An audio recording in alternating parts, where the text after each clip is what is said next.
Can we be realistic for a second about what is really going on with the so-called BRICS currency? It is not a binary black swan that will suddenly see the world's largest economic group abandon the dollar overnight. It's not going to be some financial Pearl Harbor. What is happening is more refined than that. What is happening is slower, quieter, and far more significant. If you own gold or silver or even considering it, the story is not about waiting for a single announcement that changes everything. It is about noticing the incremental shifts that change the entire playing field before most people even realize the game has changed.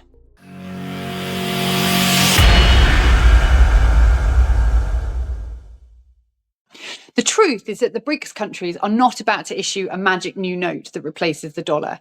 India will not sacrifice monetary flexibility. Brazil does not want to tie its economy to Beijing's ambitions. Even Russia, for all its bluster, knows the risks of pinning its survival on one structure. What they are doing instead is much smarter. They are building alternatives. They are setting up cross-border payment systems, local currency settlement corridors, new vault networks, and interoperable digital rails that quietly eat into the dollar's monopoly.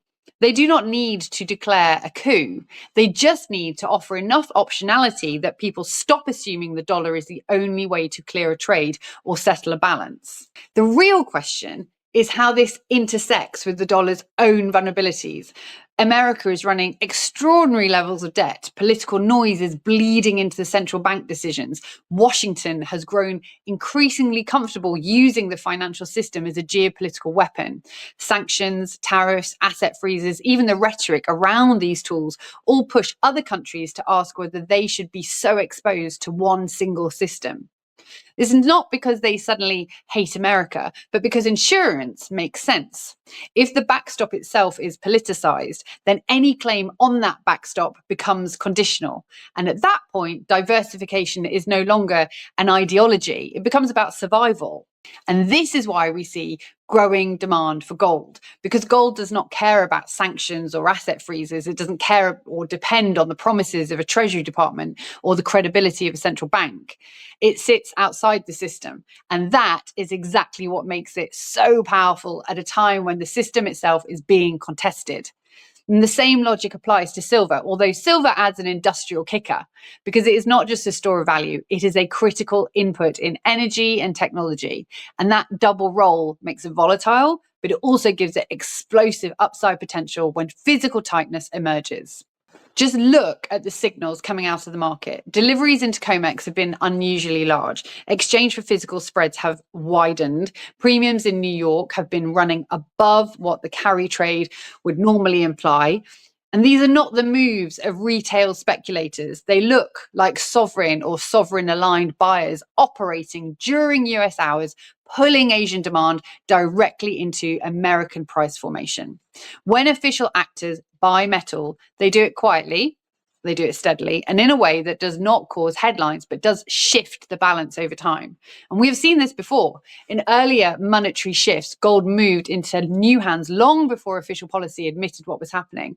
And today, vault networks are being built in strategic locations. Regional exchanges are emerging. Settlement systems are being stitched together. It is the same pattern again. The plumbing changes first, and then the politics follows.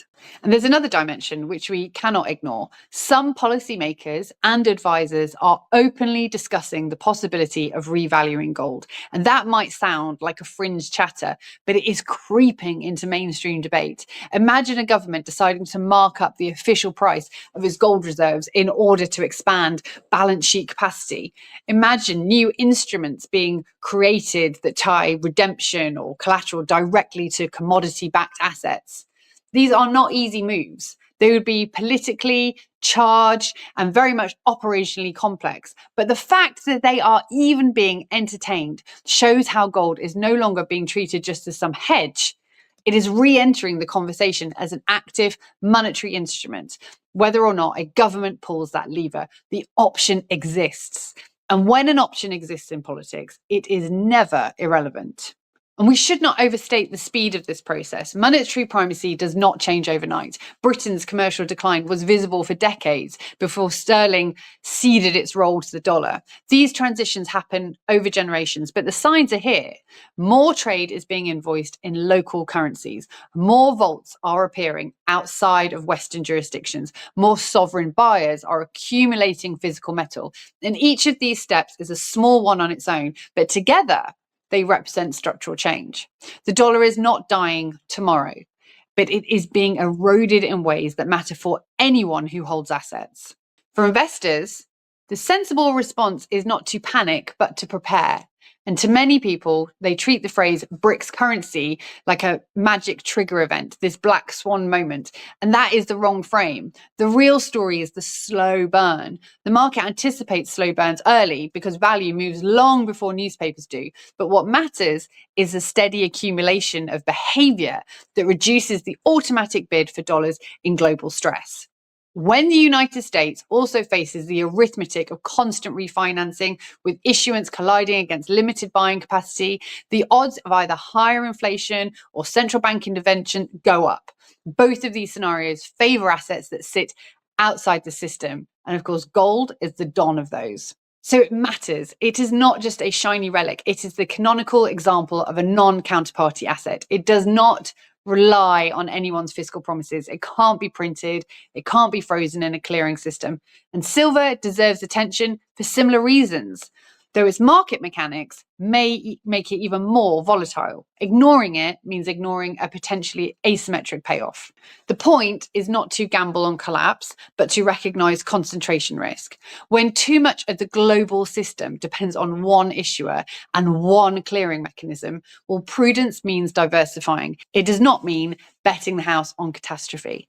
It means owning real insurance in the form of metal held safely and sensibly. It means paying attention to signals in physical markets rather than relying on slogans or hype. So where does that leave us? Well, the dollar isn't finished, but the defaults that have governed global money for the last few decades are shifting. Sanctions and tariffs are not just policies, they are rewiring payment systems.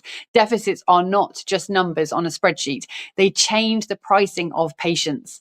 And when these forces act together, gold and silver stop being curiosities. They become the tools that actually work when paper stops agreeing with itself. And that is the real story. Not apocalypse, not complacency, but preparation. If you can see through the headlines and watch what is happening in the pipes, then you will understand why truth earns a premium when the paper it is printed on starts to wobble.